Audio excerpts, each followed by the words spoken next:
Shalom, shalom, shalom, chers frères et sœurs dans le Seigneur.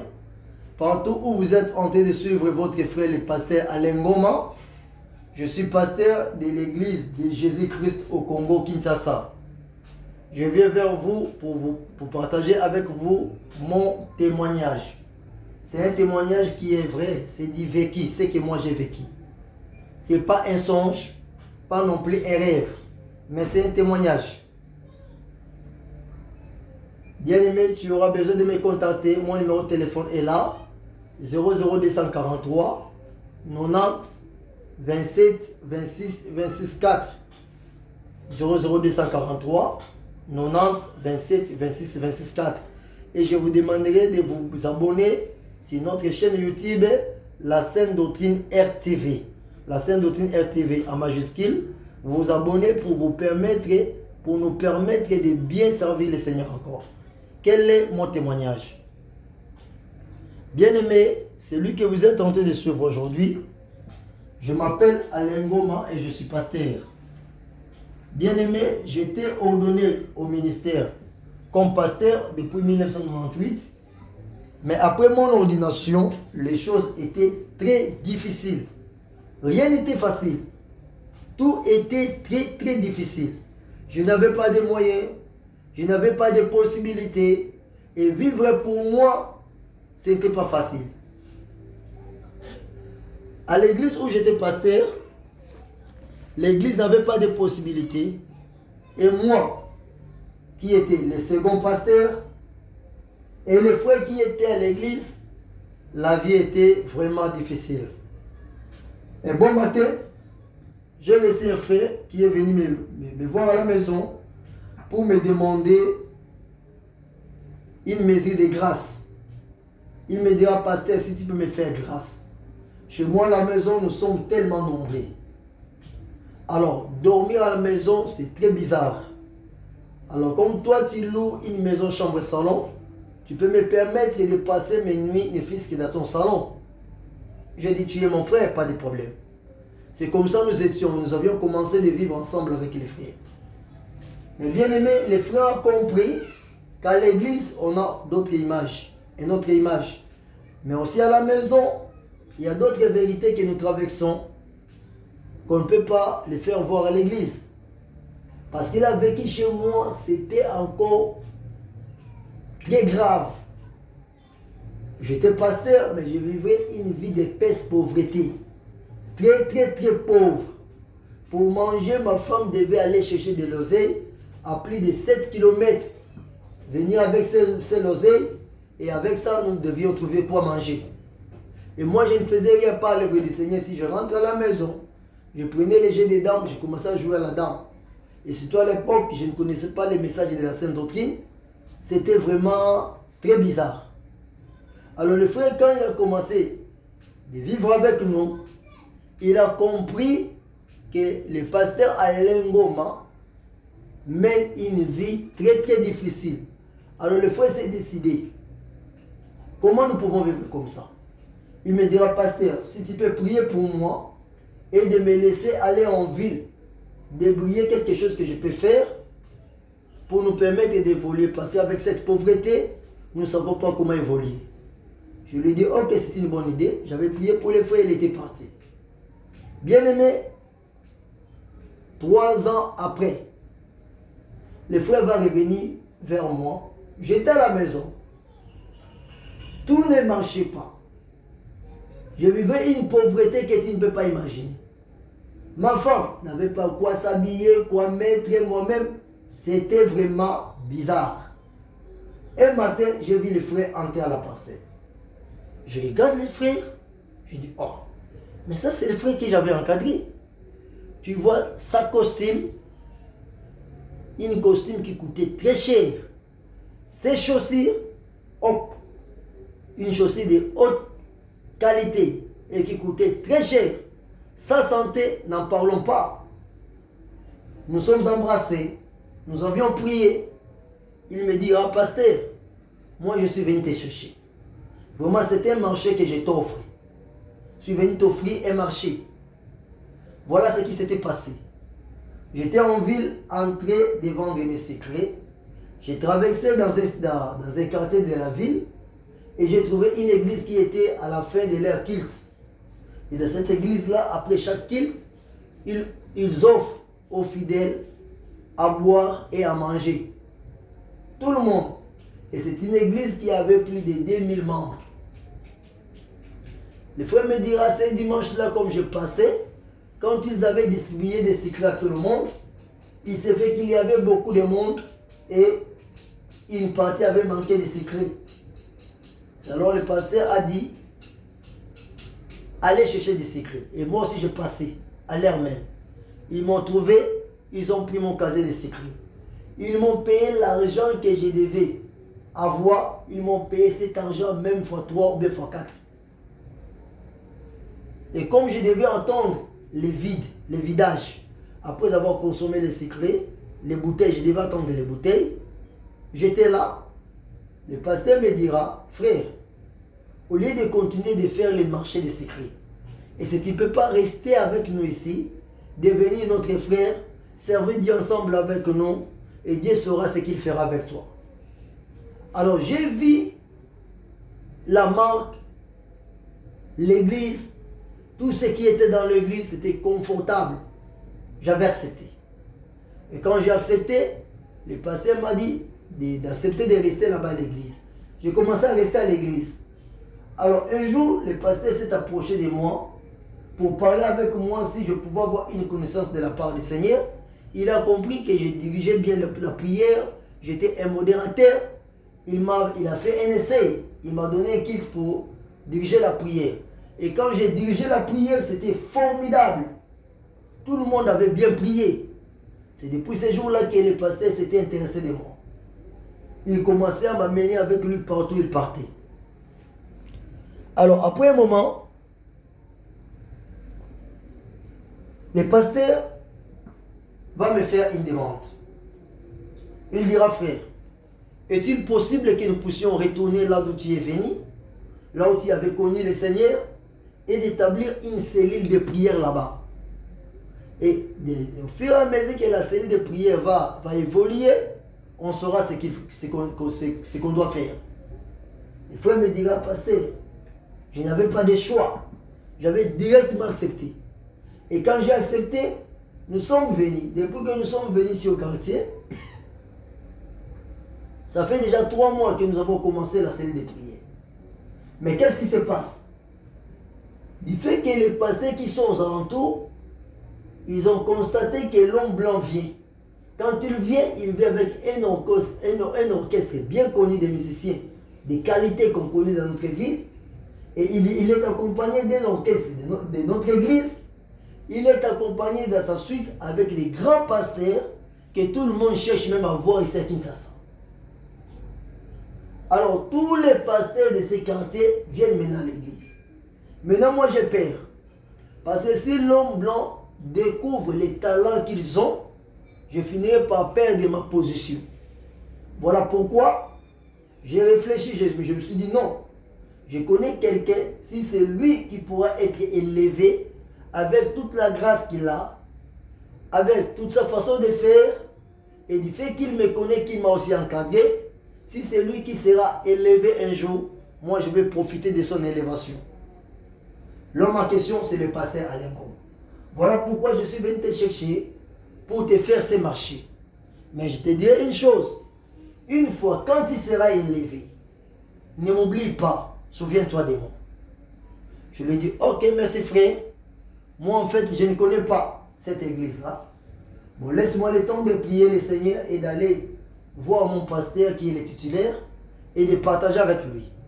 C'est comme ça, bien aimé, quand je suis allé à l'église, je partageais aussi avec mon titulaire sur tout ce que j'avais rencontré ces jours-là. Le pasteur me dit, mais tiens, comment tu ne peux pas connaître cette église? C'est une église qui est connue de tout le monde. C'est une église qui est confortable, qui a beaucoup d'argent. C'est une église où beaucoup de grands hommes d'affaires, beaucoup des autorités de notre pays prient dans cette église-là. Moi, je te demanderai, tu vas avec ma bénédiction, va avec ta famille. Mais seulement, je te dis, si le Seigneur t'est levé un jour, ne nous oublie pas. souviens-toi de cette église d'où tu es parti. Il dit, ah bon? Ok, merci. Ce qui avait fait que moi, ma femme et mes enfants, nous sommes rendus à cette église-là. Bien aimé, arrivé dans l'église, le frère m'a fait un code. Il me dit, tu viens à l'église non comme pasteur, mais comme tout autre frère. Et tu vas évoluer petit à petit. L'homme blanc va connaître un jour que tu es enfant qui est sorti de cette église. Mais que l'homme blanc ne te prend pas pour un pasteur qui est venu d'ailleurs, qui est peut-être un passager. Je dis, ok, je comprends les consignes. J'arrive à l'église, j'étais retenu comme un frère. Et j'ai commencé à servir Dieu ensemble avec eux. Après un moment, le frère a permis que je commence à faire la modération. Comme je commençais à faire la modération, ils ont compris que la modération que je faisais était différente par rapport à la modération de tout le monde, y compris par rapport à la modération de ses frères humains. Quand je dirigeais la prière, c'est tout le monde qui adorait Dieu très bien, c'est tout le monde qui chantait bien, c'est tout le monde qui priait profondément. Alors, tout le monde à l'église aimait que moi je puisse diriger la prière. Un dimanche, le frère va m'appeler pour me dire, aujourd'hui je ferai semblant. Je vais mentir que je suis malade, mais en réalité je ne suis pas malade. Pour te permettre de diriger la prière et que l'homme blanc puisse te découvrir. Ma femme à l'église encadrait les enfants pendant la prière. Et l'homme blanc, quand il venait, il remarquait déjà que ma femme faisait de l'ordre dans son encadrement avec les enfants. Il avait déjà pointé ma femme, mais ne savait pas que c'était ma femme. Alors ce dimanche-là, le frère m'a laissé diriger la prière. J'ai commencé mon service. Les cultes étaient très bien, très motivés. Les cultes étaient formidables.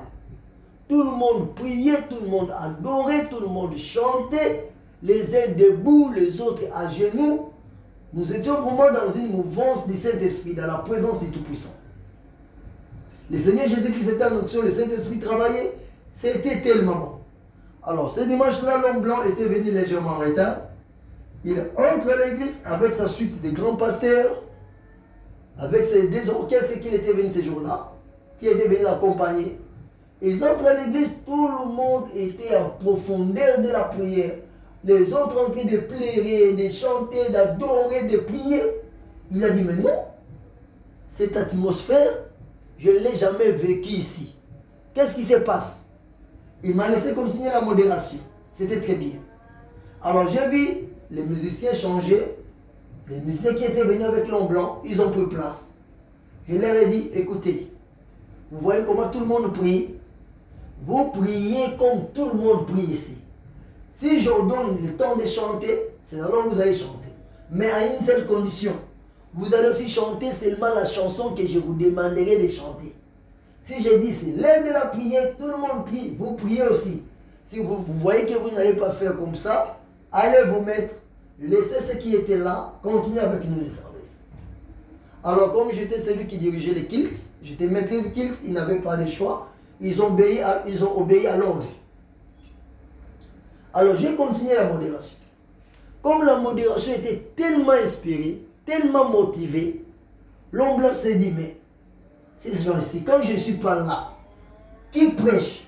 Il prêche quoi? Comment cela se passe? Il s'est décidé en lui-même, il se dira, il a appelé les frères là. Quand je ne suis pas là, qui prêche? Le frère lui dira, c'est tout le monde, les serviteurs qui sont là-bas, nous prêchons en tour de rôle, mais souvent c'est moi qui prêche souvent. Il dit, ok, choisis-moi un serviteur parmi les serviteurs qui prêchent ici. Demande-lui de se préparer, il va prêcher aujourd'hui. Je vais voir qu'est-ce qui se passe quand vous êtes seul. Bien aimé dans le Seigneur.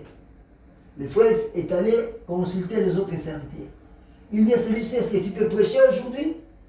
Le pasteur titulaire qui est blanc demande que nous cherchions un serviteur qui doit prêcher, qui est d'ici. Tout le monde, ils ont refoulé cette demande pour dire non, nous ne sommes pas prêts. Prêcher devant les grands hommes de Dieu qui viennent comme ça, devant l'homme blanc, devant les messieurs comme ça, sans se préparer, nous ne sommes pas prêts. Tout le monde lui répondait comme ça. Il voulait aller dire à l'homme blanc que vraiment, personne n'est prêt pour prêcher aujourd'hui. Il avait seulement cette idée-là. Il vient vers moi. Il dit, papa, voilà la demande de l'homme blanc. Il cherche quelqu'un qui va prêcher. Malheureusement, personne n'est prêt aujourd'hui. Comment on fait? Je dis, non frère, ne t'en faites pas. Ça c'est un jour que j'ai cherché depuis longtemps. Laisse-moi. Quand tu seras l'heure de la prédication, fais-moi signe. Je vais passer de la modération à la prédication. Je sais ce que je vais faire. Ok. L'homme blanc demandera au frère, est-ce qu'il y a quelqu'un qui dit oui, il est prêt. Il est là. Ok. Juste à l'heure de la prédication, j'ai entonné une chanson. Après que tout le monde avait chanté pour préparer la prédication, moi j'avais déjà tout préparé. Mes chansons que j'ai entonnées pendant la modération, mes sujets de prière, tout était déjà bien calibré. Parce que je m'attendais que ces jours-là, ça devait être un jour de rêve. Où je devais réaliser tout, je devais travailler avec tous les talents que le Seigneur m'a donnés. Alors, à l'aide de la prédication, j'ai passé un passage biblique, tout le monde en lit. Après avoir lu, je leur ai demandé de s'asseoir, ils se sont mis assis, et c'est alors que j'ai commencé la prédication. Et pendant que je prêchais, l'homme blanc a compris que la même personne qui a fait la modération, la même personne a continué avec la prédication. Waouh! Alors, comme du fait que c'était bien préparé, tout le monde qui était dans l'équipe s'était mis debout, en train de suivre la prédication debout. C'était merveilleux. Quelle motivation, quelle animation. Et l'homme blanc s'est étonné, il dit, ah bon, j'ai des enfants comme celui-ci ici à l'église. Qu'est-ce qu'ils font ici?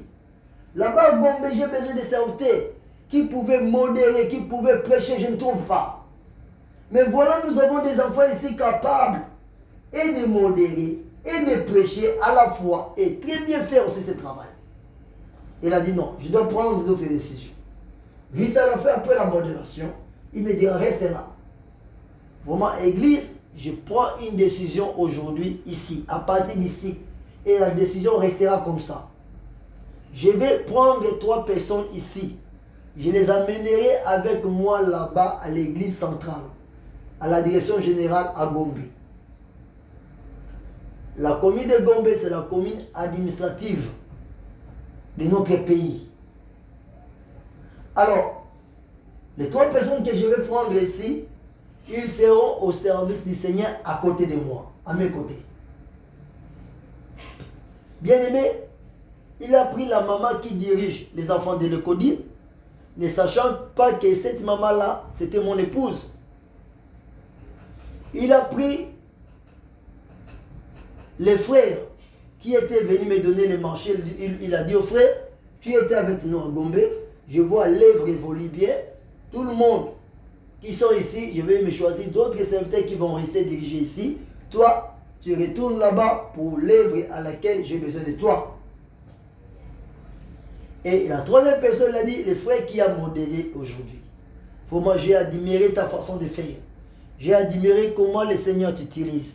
Tu as modéré, tu as prêché, et les pasteurs qui sont venus avec nous, tout le monde s'est étonné comment une telle prédication. C'était vraiment merveilleux. Il a dit alors, désormais, toi aussi, tu pars avec nous là-bas comme ça, tu vas faire les modérations, surtout si c'est moi qui dois prêcher. Moi, j'aime de tels types de modération. Tu dois modérer comme tu as fait ici. Pour moi, fais bien ce travail, ça va me permettre de bien servir encore le Seigneur. Bien aimé, je ne pouvais pas refuser. Parce que pour moi, aller dans cette église-là, c'était un marché, c'était une coopération. C'était une affaire. Donc j'étais allé comme quelqu'un qui est parti faire des affaires pour évoluer. Je me disais que là où je suis allé, je deviendrais un géant, un grand homme de Dieu. Je deviendrais un homme riche. Voilà les objectifs avec lesquels je m'étais fixé. Que je deviendrais un grand homme, j'aurais beaucoup d'argent, je serais élevé, je serais géant. Voilà. C'était ce que moi je pensais, je me disais comme ça. Alors, comme un couloir était ouvert comme ça, je ne devais qu'accepter. Je n'avais pas de choix, bien aimé. On arrive à l'église, vraiment, au départ, tout le monde nous aimait. Mais après un moment, les serviteurs que nous sommes allés trouver là-bas, ils ont compris que l'homme blanc avait beaucoup d'estime en nous. Il nous aimait beaucoup. Et tous ces serviteurs commençaient à nous haïr. Alors l'homme blanc s'est décidé. Il dira, désormais vous allez commencer à dormir chez moi à la maison avec moi. Et la maman, comme elle a des enfants, elle va rentrer, retourner à la maison et venir toujours le matin. Le soir, elle rentre. Et à l'église là, tout le monde avait un salaire. Tout le monde avait un salaire. L'église avait un budget costaud, un budget mensuel costaud. Et chaque semaine, on dépensait plus de 25 000 dollars la semaine. Il y avait vraiment, l'argent était là, tout le monde était là, vraiment, waouh. On dépassait plus, si on dépasse moins, c'était 25 000 dollars. On dépassait de 48 000 dollars à 25 000 dollars par semaine. Donc les mois, on dépassait 48 000 dollars. Et d'autres semaines, on dépassait 25 000 dollars. Bien aimé, l'église avait l'argent. Et avec cet argent, on allait visiter les malades. On achetait même d'autres fidèles. Comment? On vient dans un quartier, on distribue à manger, on distribue les riz, les haricots, les poulets. Et quand tout le monde voyait comme ça, chaque dimanche, il y avait un moyen de transport disposé pour aller chercher les fidèles dans leur quartier, les amener à l'église. Après les cultes, tout le monde avait à boire, tout le monde avait à manger et tout le monde avait un transport. Bien qu'on donnait à boire et à manger et aussi les transports, mais on ramenait tout le monde chez lui avec les transports de l'église. L'église avait l'argent et il y avait une foule, vraiment une foule. Et moi, je continue à servir, je continue à travailler. Alors, l'homme blanc, il m'observait de près, ma façon de faire, de vivre, d'être avec tout le monde. Il commençait à m'aimer, il m'aimait beaucoup. Après un moment, il était un jour dans le culte, je ne savais pas. J'étais dans le culte comme tout le monde ce dimanche-là. C'était un culte communautaire. Je vais attendre l'homme blanc devant là-bas la chair. Il dira, j'ai une demande que je vais faire à l'église. Je peux le faire? Tout le monde va dire, oui, fais ta demande. Alors directement il va appeler Alain, non, Camille. Il parlait anglais. Moi il m'appelait Alain, non, mais en fait mon nom c'était Alain. Mon nom c'est Alain. Alors quand il m'a appelé comme ça, je suis venu vers lui, devant tout le monde. Il a dit, est-ce que l'église, vous connaissez ces messieurs? Tout le monde va dire, oui, nous les connaissons. Il dira, est-ce que vous pouvez accepter aujourd'hui que je puisse former les messieurs, afin qu'un jour, quand je ne serai pas là, que lui prenne la direction de diriger cette église? Tout le monde dira, oui, d'accord. Il va tourner vers moi. Es-tu d'accord de passer à la formation afin de diriger l'église quand je ne suis pas là? Bien aimé, je ne sais pas si c'était toi à ma place, quelle sera ta réponse, quelle devait être ta réponse. Je n'avais même pas l'idée de dire que je dois aller prier, consulter le Seigneur. Non, parce que pour moi, être élevé dans cette église était un marché. Être élevé dans cette église était une coopération. C'était un monde des affaires pour moi. C'est pas au canal de cette élévation que je devais devenir un géant, un grand, un riche. Je devais réaliser mon rêve. Donc je n'avais directement, j'ai répondu au pasteur, j'honorerai toute ta formation, tout ce que vous me direz, je le ferai. Il a dit, d'accord, mets-toi à genoux. Je me suis mis à genoux. C'est ce jour-là, l'église avait prié pour moi. Lui aussi avait encore prié pour moi ce jour-là. Il a dit, ok, désormais, tu commences ta formation à mes côtés. Et je te dis, quand je ne serai pas là un jour, c'est toi qui vas diriger cette église. J'ai dit Amen. Bien aimé, c'était l'élévation. Bien que l'élévation, mais c'était aussi la guerre. Pas seulement l'élévation, c'était aussi la guerre. Alors, quand j'ai commencé, nous étions avec lui. Alors, lui devait commencer sa formation avec nous. Mais sa formation n'était pas une formation écrite avec des livres, avec des documents. Il voulait me donner une formation pratique. Alors, comme j'ai commencé à vivre avec lui dans une même maison, on dormait avec lui dans un même lit, dans une même chambre. Bien aimé, tout était formidable pour moi. Je m'habillais très bien. Je mangeais ce que je voulais manger. Quand il sortait, je l'accompagnais toujours partout où il partait. La vie était devenue meilleure pour moi. Alors moi qui étais tiré de la pauvreté, je commence à sucer le plaisir, le bonheur de vivre dans une vie riche. Je commençais à manger dans des grands hôtels, dans des grands restaurants, et la vie avait changé.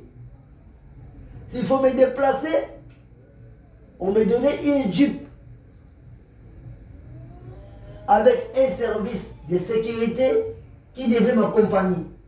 Vraiment, j'ai essayé de goûter comment vivre une vie de richesse. Les uns m'appelaient pasteur, les autres m'appelaient boss, les autres m'appelaient chef. Vraiment, c'était... Je sentais déjà que je commençais à toucher déjà le ciel. C'était très bon. Et si tu vois comment je m'habillais, tu me regardes de la tête aux pieds, je m'habillais très cher. Donc mon habillement était tellement cher. Mon habillement était très cher. Ce n'était pas tout le monde qui pouvait s'habiller comme ça. Bien aimé. Alors, quand il a décidé de commencer à me donner sa formation, quelle a été la formation? Le premier jour, il a fait une formation pratique. Comment cela s'était passé? Il me dira, va m'accompagner au fleuve. Je suis allé avec lui au fleuve. Bien aimé, nous sommes arrivés au fleuve vers 14h. Et la concession par où nous sommes entrés, ça s'appelle Itex Africa. Il y a des barrières partout. Et ce n'est pas tout le monde qui passe si tu n'as pas une carte de visite. Comme lui, il avait des cartes qui lui permettaient de passer partout. Nous sommes allés avec lui. Nous sommes allés jusqu'au fleuve. Arrivé au fleuve, on faisait que causer, on faisait que se promener. Arrivé vers 18h, du passage du soleil vers le soir. Donc 18h, c'est quand le soleil se couche. Alors, il me dit, viens à côté de lui. Je viens, je m'approche de lui. Il prend un livre qui était dans leur langue. Il commençait à lire ce livre-là. Il lisait, il lisait, il lisait, il lisait, il lisait. Après un moment, il priait, il commençait à crier. Il lisait, il criait, il lisait, il criait, il lisait, il criait, il priait, il criait. Donc il criait, il priait, il lisait les livres. Et moi, je regardais ce qui s'est passé. Après un moment, il me dira, allez non, Ken, je me suis approché de lui. Il dira, bon, mets ta main dans la rivière. Prends le sable qui est là. Avec ce sable que tu vas prendre, tu vas garder ça dans ce mouchoir. Il me donne un mouchoir. Le sable que tu vas prendre là, le nombre de sables que tu vas prendre, c'est le nombre de gens qui vont venir au culte demain. Je dis, ah bon, mais pasteur, je ne comprends pas. Est-ce que s'il faut qu'il y ait beaucoup de gens au culte, c'est comme ça qu'on doit chercher les gens ici au fleuve, avec les sables du fleuve, ou bien qu'on devait évangéliser, faire des suivis, prêcher la parole de Dieu, et inviter tout le monde de venir au culte. Il va me dire, ce que vous faites là, c'est une parenthèse. Mais en réalité, tout le monde qui vient au culte là-bas, ce n'est pas par votre évangélisation, par vos visites, par votre façon d'aller chercher les gens qu'ils viennent. Ils ne viennent pas d'eux-mêmes. Tout ce monde que tu vois venir à l'église, c'est à partir d'ici que moi je les invite. Je lui ai dit comment? Il me dit, écoute, quand je viens ici, je communique avec les sirènes des mers. Et ma communication avec les sirènes qui sont ici dans les mers, dans ces fleuves ici, avec les esprits qui sont dans ces fleuves ici, et en retour, quand je prends les sables, je vais aller les jeter à la porte, à l'entrée de l'église, au portail. Et le nombre de sables que moi je vais jeter, ça sera juste une très petite quantité. Mais du moins, c'est tellement nombreux et c'est le nombre de personnes qui viendront à l'église. Voilà la formation que je devais te donner. Alors, quand tu prends ça, ce sera maintenant les esprits qui sont dans l'eau, qui vont aller évangéliser, toucher les cœurs de tout le monde, même ceux-là qui ne prient pas avec nous, qui devaient se rendre dans leurs églises. Subitement, il sera touché, il va décider de venir prier avec nous. Ce qui fait qu'il n'aille pas dans son église, qu'il vienne avec nous, c'est les esprits des eaux qui vont aller convaincre tous ces mondes-là de venir prier. Sans compter ceux-là qui ne sont pas comptés parmi les vivants, qui sont aussi les esprits, qui vont porter la chair humaine et qui viendront prier avec nous. Ce n'est pas tout le monde que tu verras à l'église qui sont hommes normaux comme ça. Les uns sont des esprits, les autres sont des hommes évangélisés par les esprits des eaux. Voilà.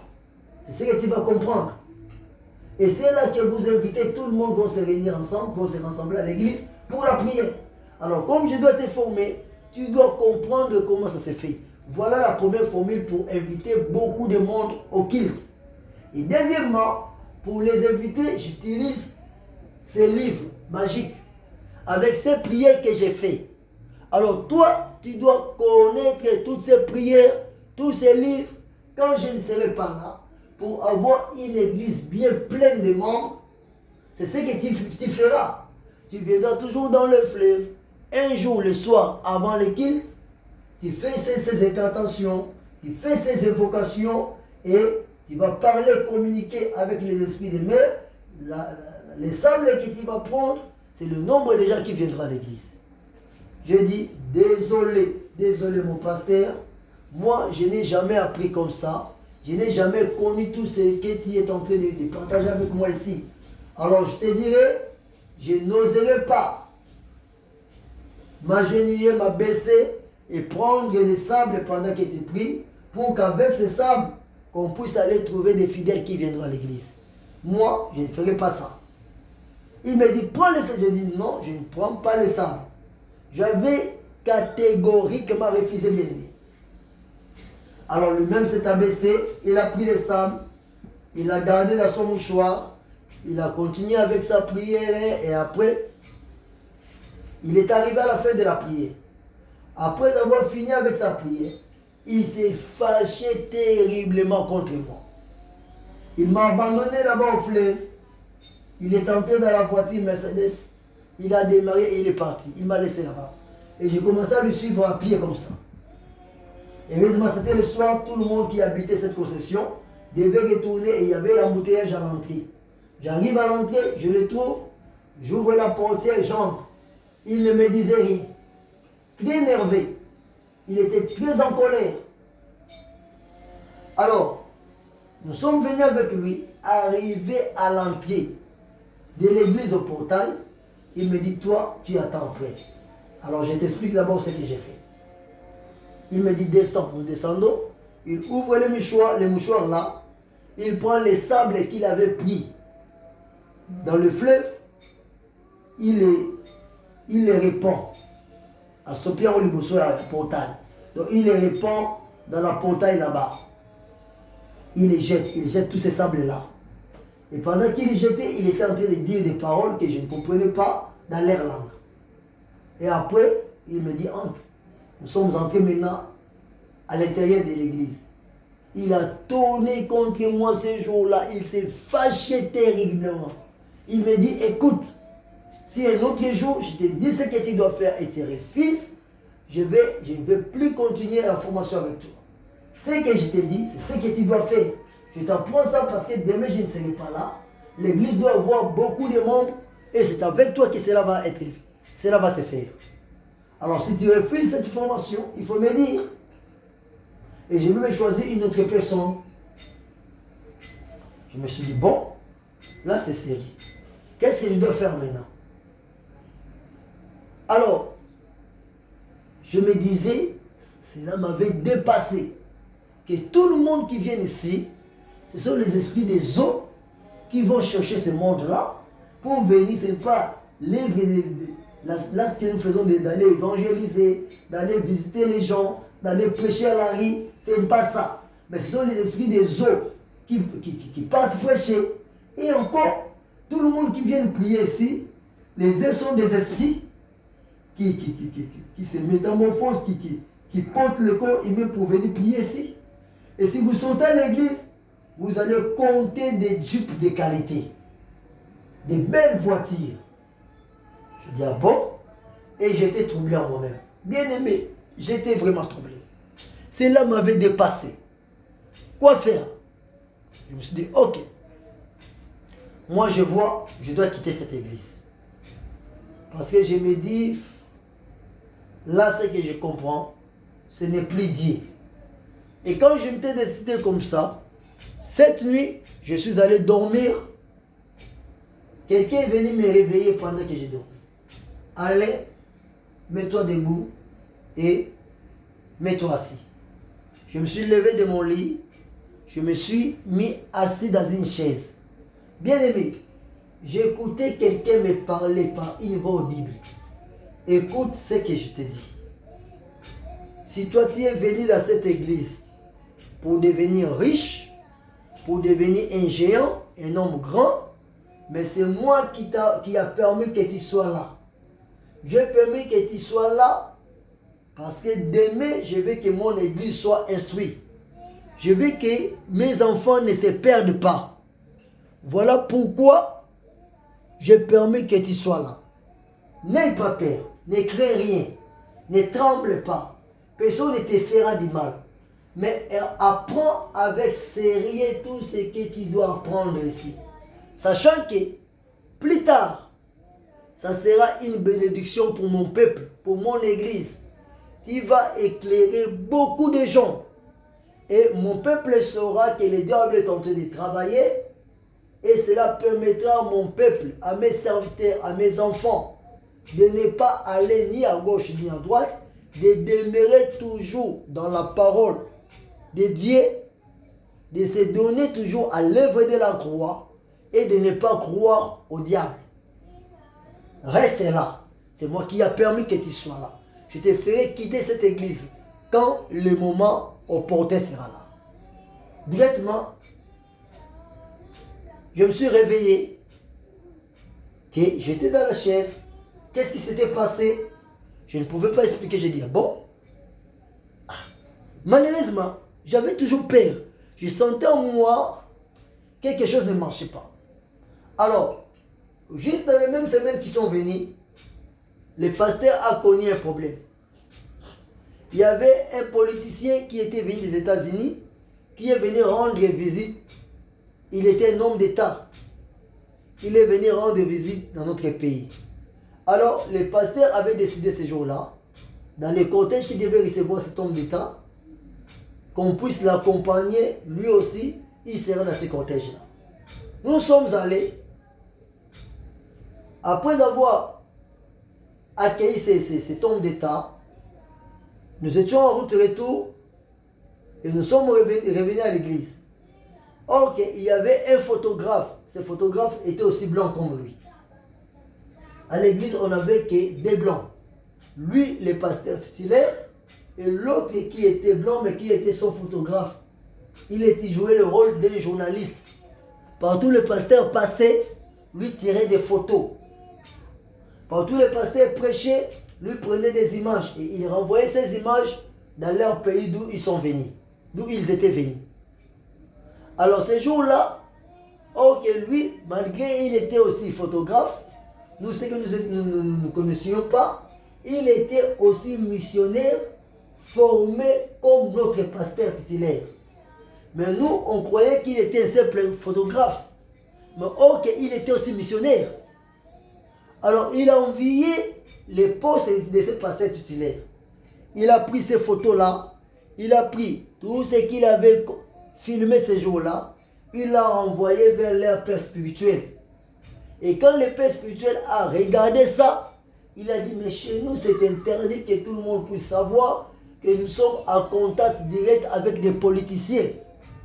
Sinon, surtout dans les pays d'Afrique où il y a les majorités au pouvoir avec l'opposition, si quelqu'un est de l'opposition et il sait que vous communiquez avec ceux qui sont au pouvoir, il ne va plus venir à l'église. Voilà pourquoi nous ne voulons pas que tout le monde soit au courant que dans notre église, nous travaillons avec les politiciens qui sont au pouvoir. Alors, à cause de cet acte-là, c'était le premier acte. Le deuxième acte, qu'est-ce qui s'était passé?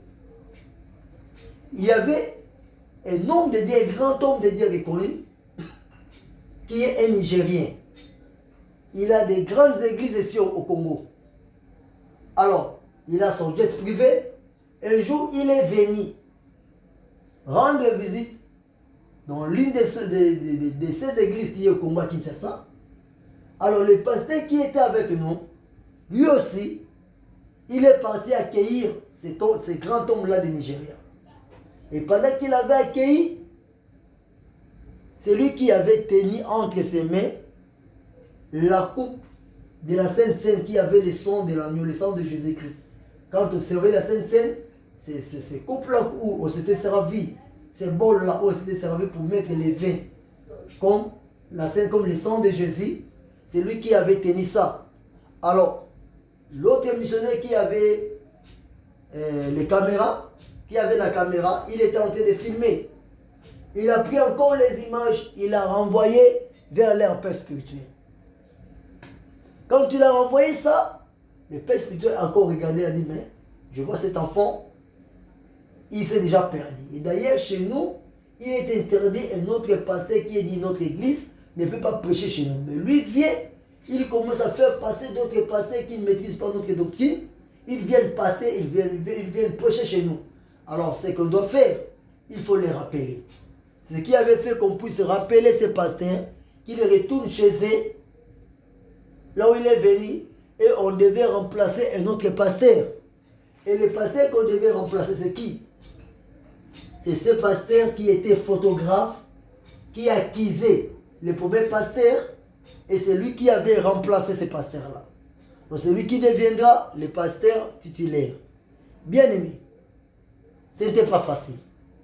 Alors, quand lui, il est devenu pasteur titulaire, qu'est-ce qui s'était passé? Il a fait partir tout le monde qui travaillait avec le premier pasteur. Toute cette équipe-là. Il commençait à créer des problèmes avec tout le monde. Et il les a fait tous partir. Malheureusement, il m'a gardé avec les frères. Nous deux, nous étions restés. Et il m'a encore élevé. Parce que lui ne maîtrisait pas bien notre langue, le lingala. Alors, pour qu'on puisse avoir confiance de lui, il devait se servir de la confiance que l'Église avait envers nous, pour que l'Église puisse aussi lui accorder cette confiance. Partout où il marchait, nous étions avec lui. Qu'il parte dans une cellule, nous étions avec lui. Qu'il parte au marché, nous étions avec lui. Partout où il passait, nous étions avec lui. Après, lui aussi à son tour, il va revenir sur la même décision. Un jour, pendant les cultes, il va m'appeler. Allez, viens. J'arrive. Il va dire à l'église, est-ce que vous connaissez cet homme? Oui. Est-ce que vous vous souvenez qu'avec le premier pasteur, il avait promis qu'il devait former ces messieurs pour le remplacer un jour? Tout le monde va dire, oui, nous reconnaissons ça. Il dit, ok. Comme le premier pasteur n'est pas là, moi je vais continuer avec la formation. Je vais les former à tel point que quand tout celui qui est blanc va partir, c'est lui qui va rester comme pasteur titulaire dans cette église. Waouh! J'ai dit, ok, continuons avec la mission. Alors, lui maintenant, surtout quand il est venu, il a commencé par changer mon niveau de vie. Qu'est-ce qu'il va faire encore? Il va me trouver une maison à Gombe. Une très bonne maison. La maison était en étage, 3 niveaux. Tout était là. J'ai dit que tout était là. J'étais véhiculé. Il y avait une sentinelle. Et c'est l'église qui payait. L'église payait cette maison. $2400 les mois, avec une garantie locative de 10 mois, ce qui fera combien? $24 000 comme garantie locative. Moi, je n'avais jamais vu les bailleurs, parce que c'est l'église qui m'a donné la maison, c'est l'église qui avait trouvé la maison, c'est l'église qui virait l'argent par banque, par compte bancaire aux propriétaires. Ils n'avaient même pas le temps de venir là-bas. Et moi, j'étais très calme. S'il faut me déplacer, il y avait un service protocole et un service de sécurité qui était avec moi. S'il faut aller prêcher ailleurs, si je suis en veste bleue, je vais rouler ce jour-là avec une voiture couleur bleue. Si je suis en veste rouge, je roulerai avec une voiture couleur rouge. Donc la vie était devenue tellement élevée. S'il faut même venir visiter mes parents à la maison, dans les quartiers où je suis grandi, il y avait un service qui devait venir 1 heure avant pour voir si l'endroit où je serai, c'est bien préparé, c'est bien aménagé. Et on te dit même les minutes que tu dois prendre chez toi à la maison, la direction que tu vas prendre, on te dirige, on va prendre telle direction. J'ai dit, waouh, c'était merveilleux, c'était très bien. Alors, lui s'est décidé, il m'a mis dans ces conditions-là, où tout était très bon. Après, il a décidé de continuer la formation avec moi. Cette fois-ci avec lui, sa formation n'était pas une formation pratique, comme ce fut le cas avec les premiers pasteurs. Lui, c'était maintenant une formation à écrit. Une formation écrite avec des documents, avec des livres, où il me passait ses formations. Alors il me dit quoi? Tu sais quoi? Pour prendre la formation du début à la fin, tu dois étudier 33 livres. Les 33 livres que tu vas étudier, quand tu vas terminer les derniers livres, et c'est alors que nous allons te donner et nous allons te consacrer. Et après que nous allons te donner et te consacrer, c'est alors que tu commenceras à produire, à faire des grands miracles. Et tu seras déjà classé parmi les grands hommes de Dieu en Afrique, au Congo, même au monde. Est-ce que tu es prêt de prendre cette formation? Bien aimé, je ne sais pas quelle devait être ma réponse. Bien aimé, je dis oui, je suis prêt de suivre cette formation. Ok, commençons la formation. Bien aimé, j'étais tellement touché. Quand il a commencé la formation, les 33 livres, je vais vous partager avec vous, dans cette formation-là, qu'est-ce que j'avais appris? Ce qui m'avait dépassé, c'est quoi? La formation du début à la fin, tout ce qui était donné, tout ce qu'on m'a donné comme formation, on les tirait de la Bible. On les prenait dans la Bible. Tous ces passages venaient de la Bible. Mais une Bible est mal interprétée. Deuxième chose, ce qui m'a encore dépassé, ce sont les choses que j'entendais déjà parler dans nos églises de réveil, où beaucoup de pasteurs avaient d'habitude de prêcher et de pratiquer. Et moi, je pensais que ce sont les bonnes choses.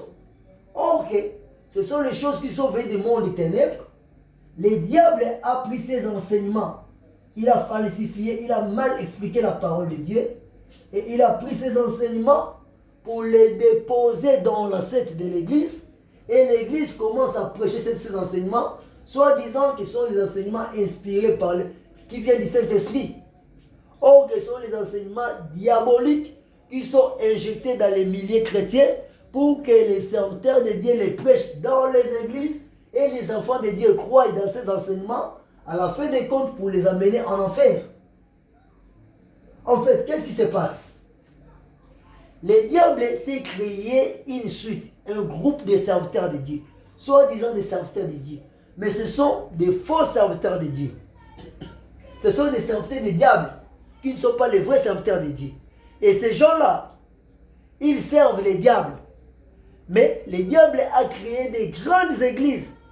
Il a donné les autres qui sont devenus des grands pasteurs dans ces églises-là par mission. Donc ils sont nés dans des familles de pasteurs, ils ont grandi, ils ont remplacé leur père et ils sont devenus des visionnaires. Là, les uns sont nés comme ça. Les autres, ce sont ceux qui sont allés chercher les diables. Le diable leur a donné instruction, voilà ce que vous devez prêcher.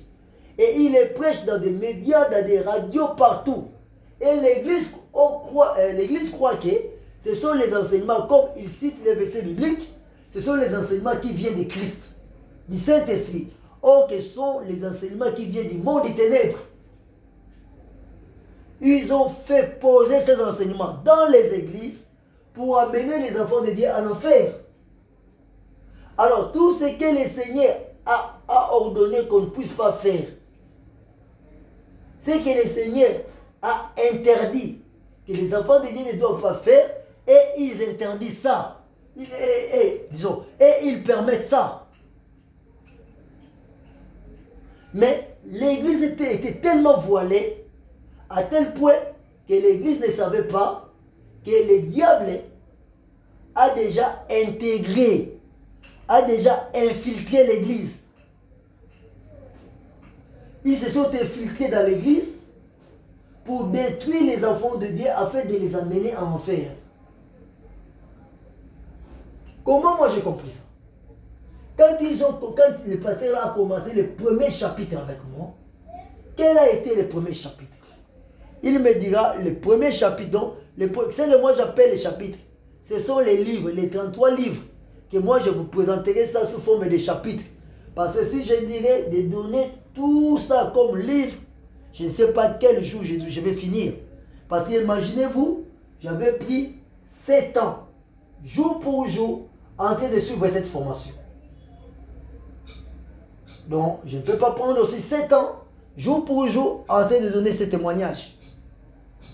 Voilà, je les appelle des chapitres, mais en fait, c'était des livres, c'était des cours. Je les appelle des chapitres pour donner ce qui est nécessaire aux enfants de Dieu. Alors, le premier chapitre qu'il m'a donné, c'était quoi? Ça disait que les diables étaient un excellent serviteur de Dieu. Waouh! Ces jours-là, j'avais du vertige. Les diables étaient un excellent serviteur de Dieu. Il me dit oui. D'ailleurs, s'il y a un homme de Dieu qui a servi Dieu, plus que tout homme de Dieu sur la terre, c'est le diable. Parce qu'il a commencé depuis longtemps, jusqu'à aujourd'hui, il continue à servir Dieu. Tout ce qu'il faisait et tout ce qu'il fait, c'est une mission qu'il fait de la part du Seigneur, de la part de Dieu créateur. Il est un excellent serviteur de Dieu. Écoute, si tu veux être géant, tu veux être grand, tu veux avoir beaucoup de membres, tu dois servir tous les esprits dans le monde. Tu dois être riche en esprit. La Bible dit, errer les pauvres en esprit. Toi, tu ne dois pas être pauvre. Il faut être riche en esprit. Ça veut dire quoi? Entre-temps, tu vas servir le Seigneur Jésus-Christ que tu connais. Entre-temps, tu vas aussi servir les diables. Tu vas recevoir l'onction qui vient du diable avec l'onction qui vient du Seigneur Jésus-Christ. Et ces deux onctions vont t'épauler pour devenir très puissant. Sache que tout miracle qui se produit dans des carrefours, dans des stades, dans des croisades, ce ne sont pas les miracles que le Seigneur Jésus-Christ fait. La majorité des miracles, on les cherche chez les diables. Tu dois servir et les diables et les seigneurs que tu cherches. C'est alors que tu n'auras pas de problème. Et tu deviendras un grand homme de Dieu. J'ai dit, ah bon? J'avais gardé silence. Après la formation, je rentre à la maison. Bien aimé, j'étais bouleversé ces jours-là. Imaginez-vous, avant que j'arrive dans cette église-là, j'étais déjà pasteur 7 ans passés. Alors, cela m'avait bouleversé. Je me suis dit, ah bon? Les diables étaient un excellent serviteur de Dieu, ça veut dire quoi? Donc moi, désormais, je vais commencer à servir et le Seigneur Jésus-Christ et les diables. J'ai dit, ah, waouh, qu'est-ce que je dois faire maintenant? J'accepte ou bien je dois refuser de servir et les diables? Ou bien qu'est-ce que je dois faire? C'était difficile pour moi et c'était très compliqué. Ce jour-là, bien aimé, Je me suis dit, Seigneur, prends soin de moi. Alors, nous étions en train de continuer. J'ai dit non, ça ne marche pas. Je dois prendre une autre décision. Je vois si le Seigneur revenait aujourd'hui, moi je vais aller en enfer. Ce qu'il faut faire, il faut que j'aille consulter le Seigneur. Alors, comme je m'étais décidé d'aller consulter le Seigneur, un bon matin je me réveille, je ne pars pas à l'église. Je suis allé dans une montagne qu'on appelle montagne Mangengenge. C'est une montagne où tout le monde va faire des retraites, vont prier, vont consulter le Seigneur. Moi, j'ai dit, je vais monter cette montagne-là pour aller prier. Je vais aller consulter le Seigneur pour que le Seigneur puisse me dire, vraiment, si le revenait aujourd'hui, moi, je vais finir la course de ma vie en enfer. Alors, qu'est-ce que je dois faire? J'avais peur. Bien que le Seigneur m'avait dit, il veut que je reste là, c'est pour apprendre un jour à ses enfants ce que le diable est en train de faire. Mais j'avais peur parce que c'est l'arrivée que je meurs. Quelle sera ma destinée? Est-ce que j'irai au ciel ou j'irai en enfer? Si je mourrais et que je mourrais dans cette église-là, avec ces faux enseignements-là, bien aimé, c'était les faux enseignements pires et nets. J'avais maintenant peur de mon salut, de ma destinée finale. Alors, ce matin, je me suis réveillé, je suis allé à la montagne pour prier. Je suis arrivé, comme j'ai monté la montagne, bien aimé, j'étais déjà connu par beaucoup de pasteurs, beaucoup de serviteurs de Dieu. Parce qu'à l'église là, laisse-moi te dire une chose, il y avait déjà 4000 pasteurs quand moi j'avais quitté. 4000 pasteurs qui étaient venus s'enregistrer, s'enrôler, pour devenir famille, donc membres de cette église, étant chacun dans son église, chacun ayant son église, mais il vient prendre la formation, les enseignements, pour aller les dispenser dans son église, et il était payé par cette église-là, l'église où moi j'étais pasteur. Je suivais la formation pour devenir les grands hommes de Dieu. Alors, quand tu viens t'enrôler comme ça, on te paye un bon salaire, on te donne tous les instruments que tu as besoin dans ton église. Et j'avais déjà laissé 4000 pasteurs qui s'étaient enrôlés, qui s'étaient enregistrés. Et on les appelait famille de cette église-là.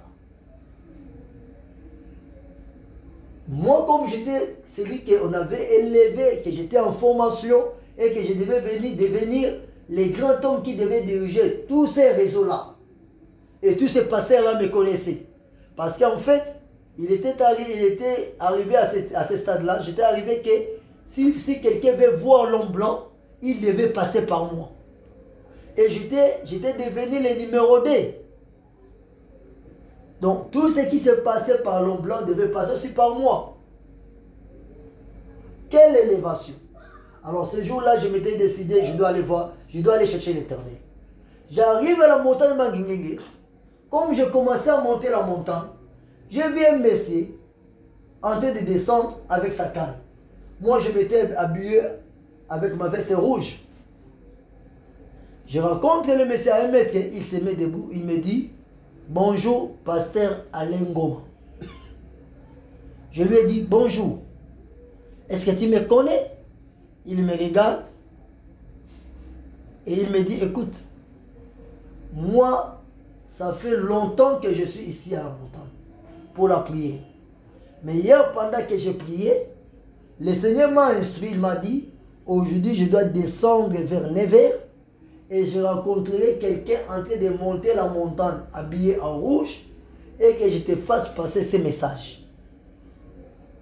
Écoute ces messages. Le Seigneur m'a dit de te dire ceci. Ne monte pas à la montagne pour prier. Ce que tu es venu chercher, voici la réponse. Rentre. Là où tu es, c'est le Seigneur qui a permis que tu puisses rester là-bas. C'est pour t'apprendre beaucoup de choses.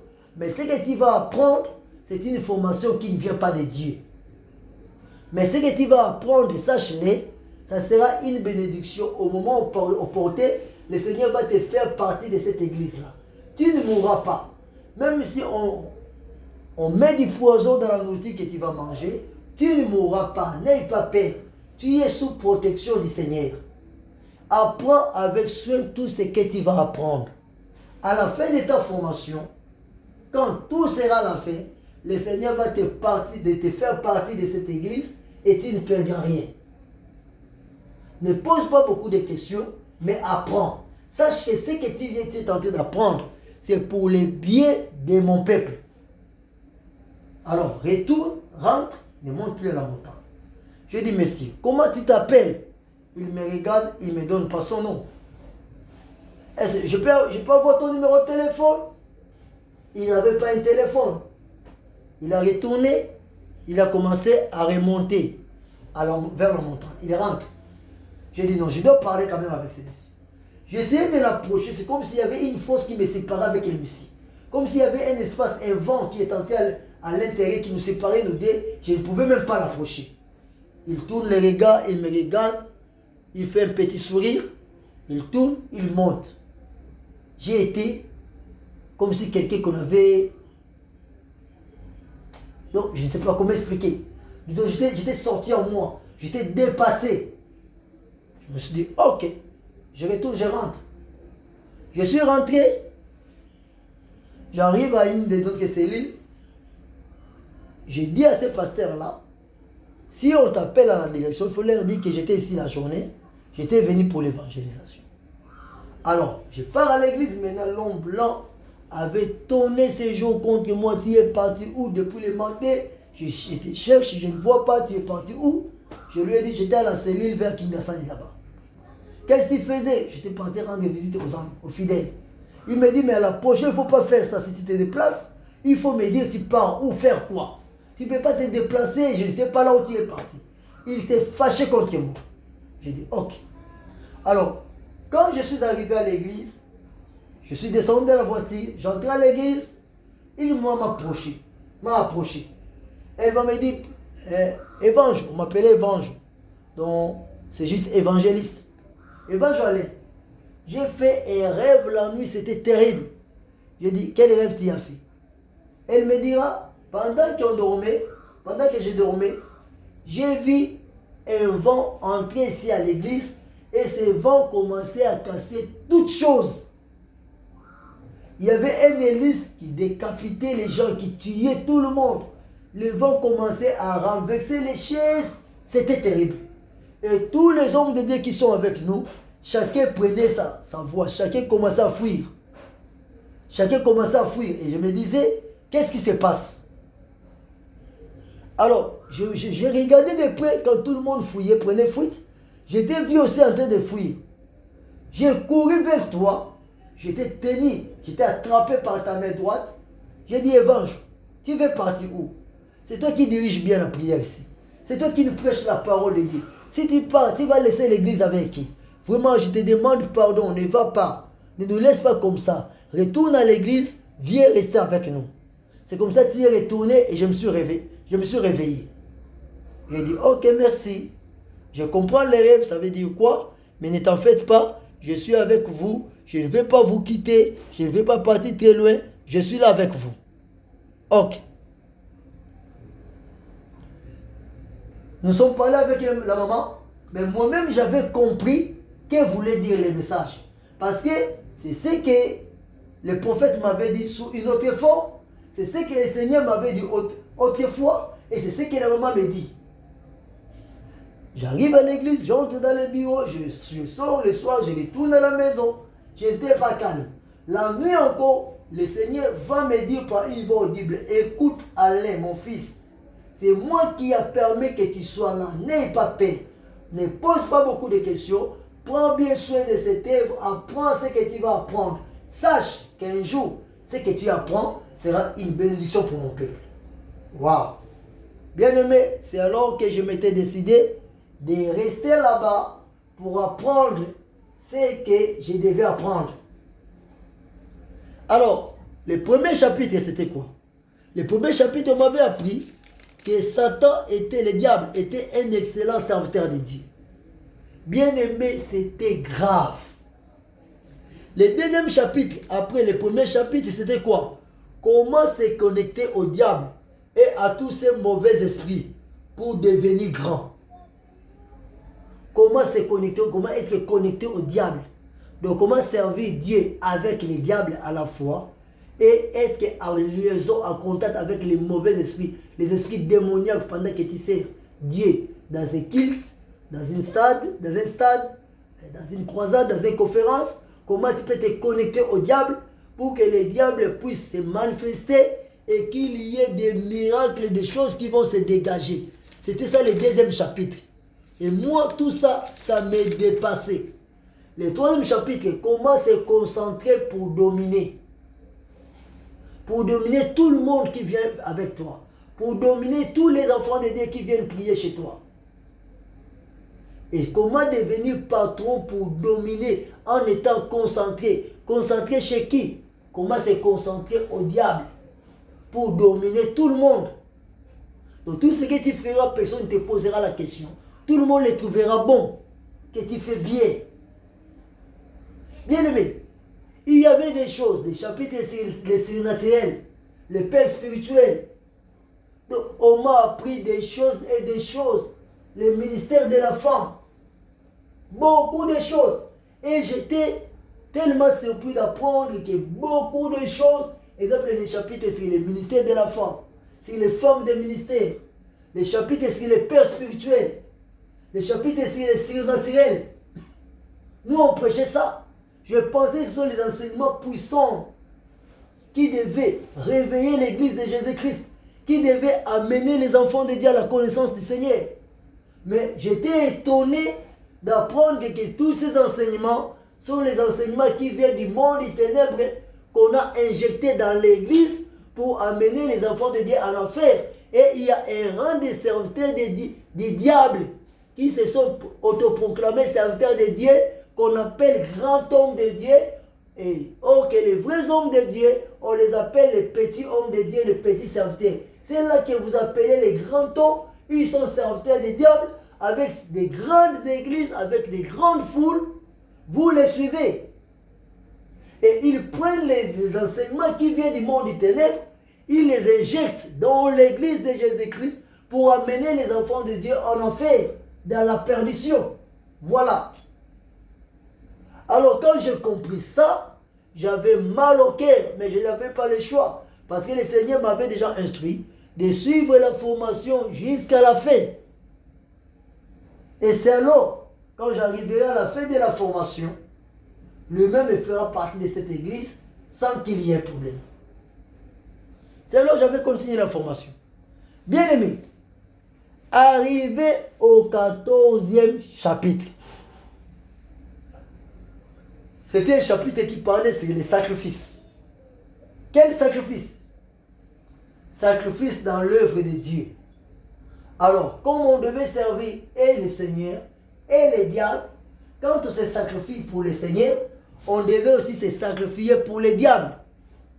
Quand on devait faire les sacrifices pour le Seigneur, on devait aussi faire les sacrifices pour les diables. Alors, les sacrifices pour les diables, c'est quoi? C'est le même sacrifice que le Seigneur aime, que le Dieu créateur aime. Vous savez quel est le sacrifice que le Dieu aime? Le Dieu créateur aime. Il l'aime jusqu'à aujourd'hui, depuis la création de ce monde. Ce sacrifice s'appelle le sang. Souvenez-vous, quand Dieu avait demandé à Abraham de sacrifier son fils, qu'est-ce qu'Abraham voulait faire couler? C'était le sang d'Isaac. Bien que le Seigneur, le Dieu créateur, n'avait pas permis, parce qu'Isaac ne devait pas mourir comme Christ devait mourir pour l'Église. Quand Abel et Caïn devaient donner l'offrande au Seigneur, quelle offrande qui avait été acceptée à l'Éternel? C'était l'offrande d'Abel. Pourquoi? C'était le sang. Quand les enfants de Dieu, les enfants d'Israël péchaient pour demander pardon, qu'est-ce qu'ils présentaient au souverain sacrificateur au temple pour que les souverains puissent les sacrifier afin que leurs péchés soient expiés? C'était quoi? C'était le sang. Quand Jésus-Christ était mort à la croix pour que nos péchés soient effacés, qu'est-ce que Jésus-Christ a payé dans son sacrifice comme prix pour que nos péchés soient effacés. C'était quoi? C'était le sang. Voilà. Donc avec le sang, c'est ce que Dieu aime plus que toute chose. Il n'y a pas un sacrifice, une offrande que Dieu aime comme le sang. Alors, bien aimé, quand il m'apprenait tout ça, cela me dépassait. À la fin des comptes, bien aimé, il me dit, avec les diables, c'est aussi pareil. Les diables aussi, si tu veux être un grand pasteur, tu vas sacrifier le sang. Tu vas donner le sang au diable. Avec le sang, ça va permettre au diable. Ça va permettre au diable de t'élever pour que tu deviennes un grand homme de Dieu. Alors le sang que toi tu dois donner, c'est le sang qui coûte cher à toi. Quel est ce sang? C'est le sang de ta famille. Quelle famille? Ta famille à toi propre. Ça veut dire quoi? Ta femme et tous tes enfants. Quand tu vas donner ta femme et tes enfants en sacrifice, désormais, tu ne vas plus mettre au monde, tu ne vas plus te marier, tu auras beaucoup de femmes partout au monde. Et tu seras seul sans femme là où tu seras pasteur. Et tu seras élevé. Si tu as besoin d'une femme, tu fais un voyage, tu te déplaces vers où se trouve l'une de ta femme et tu fais ce que tu veux, tu retournes. Si tu as un enfant, cet enfant sera donné au sacrifice. Il deviendra un sacrifice. Ce que tu dois donner comme sacrifice, c'est ta femme avec tes enfants. Si tu fais ainsi, ça permettra maintenant, étant mort, ta femme et tes enfants, quand ils seront morts, quand tu vas faire des croisades, des manifestations, et ils viendront avec des casseroles. Et dans ces casseroles, il y aura le sang et la puissance de toutes leurs forces là-bas. Et tu seras seul en train de les voir. Et si tu veux opérer, faire des miracles, tu viendras. Tu vas seulement toucher ces casseroles. Et quand tu vas crier, des miracles vont s'opérer en désordre. Et c'est alors que tu seras compté parmi des grands hommes, des grands serviteurs puissants que le Seigneur va utiliser. J'ai dit, ah bon? Ok. Bien aimé, j'ai commencé du premier chapitre jusqu'au 30e chapitre. Il n'y avait que deux seuls chapitres, soit deux seuls livres que je n'avais pas réussi. C'était la consécration et l'ordination. Là, je ne l'avais pas réussi. Parce qu'avant qu'on puisse te consacrer, je devais sacrifier ma femme et mes enfants. Après, je deviendrai consacré et on va m'ordonner. On va faire l'ordination. Alors, qu'est-ce qui s'était passé? J'ai suivi la formation, il y avait des choses terribles. Je vais donner tous ces faux enseignements-là. Vous allez remarquer que ce sont les enseignements qui sont donnés dans des églises aujourd'hui, qui sont prêchés, tout le monde les acclame. Oh, que c'est le diable pour amener les enfants de Dieu en enfer. Bien aimé, attention avec le copier et coller. Vous qui prenez les choses, vous copiez et vous allez coller parce que vous avez entendu un pasteur prêcher ça, parler de ça. Attention, le mystère de l'iniquité agit. Les diables travaillent.